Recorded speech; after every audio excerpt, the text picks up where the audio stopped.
Are you a slow artist? Why does your artwork take so long to make? Do you sometimes wish that you could move much faster? Well, today, I'm going to teach you how to move like a rocket through your artwork and seriously level up your speed, and it's going to start right now.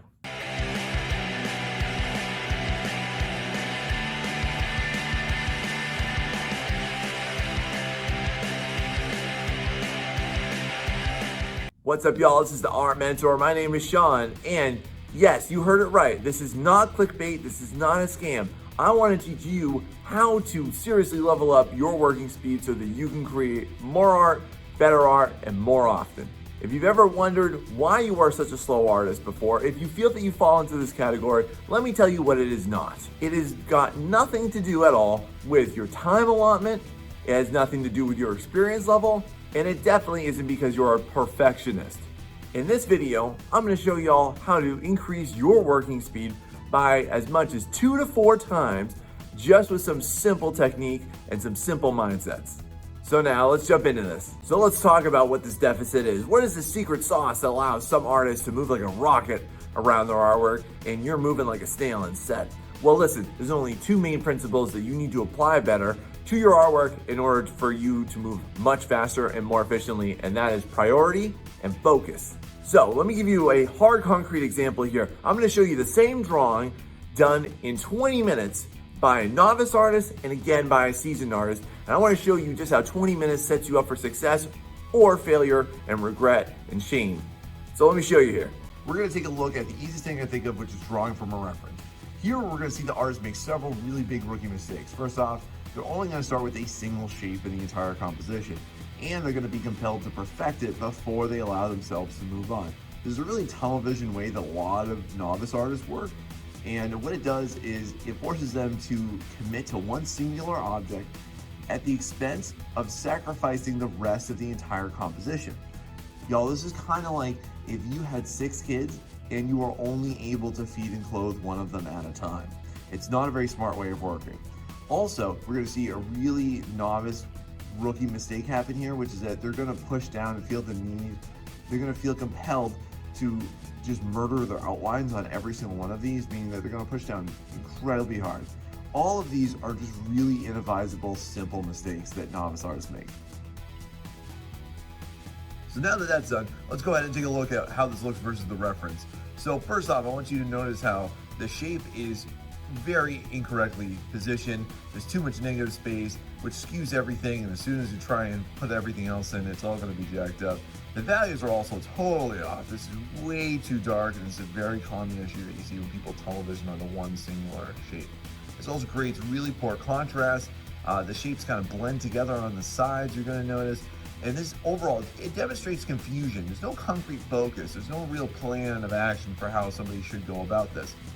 And in the end of this, unfortunately, this is going to cause the artist to give up. They want to start over or cry, or overall just abandon art making in general because their confidence is totally shot. Now, let's try this again, but we're going to take a look at this from the pro version. So this is going to be somebody who knows how to work with focus and priority.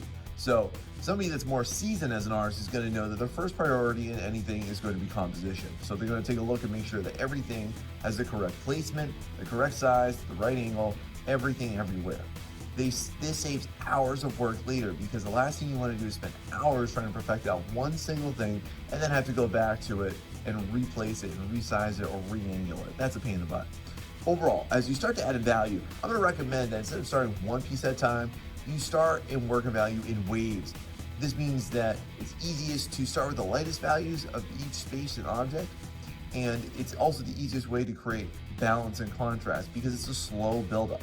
So when I say waves, what I mean is that you need to pass over every space with the lightest value, one piece at a time. You're gonna do that everywhere. This efficiently maps out the value scale of the image and creates a foundation for artwork to be improved upon. Now let's go ahead and compare these two side by side here. When we look at the novice one, it is unfocused, it's confused, it's devoid of any measurable and accomplishable plan. They're just kind of winging it and seeing what happens here.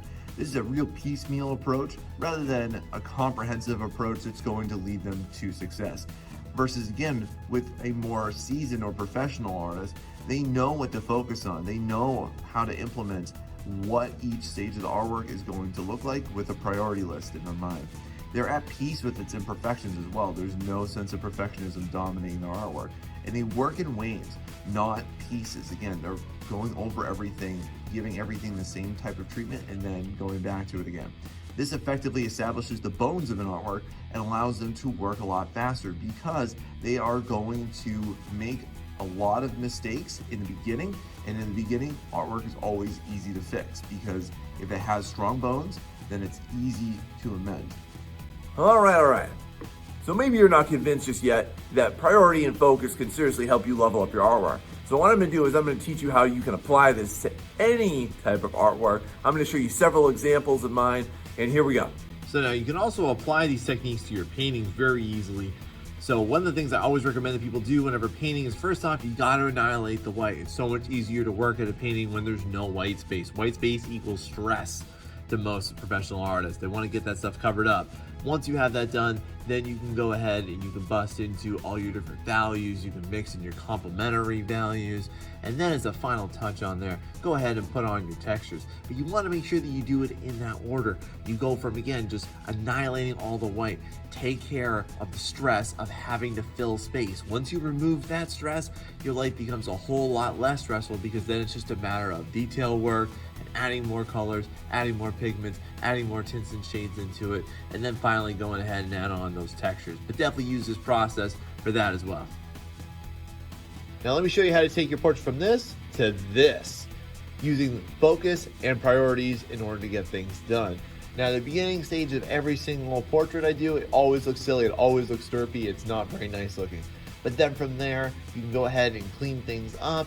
You can start to refine the line work of it. Again, not paying too much attention to everything.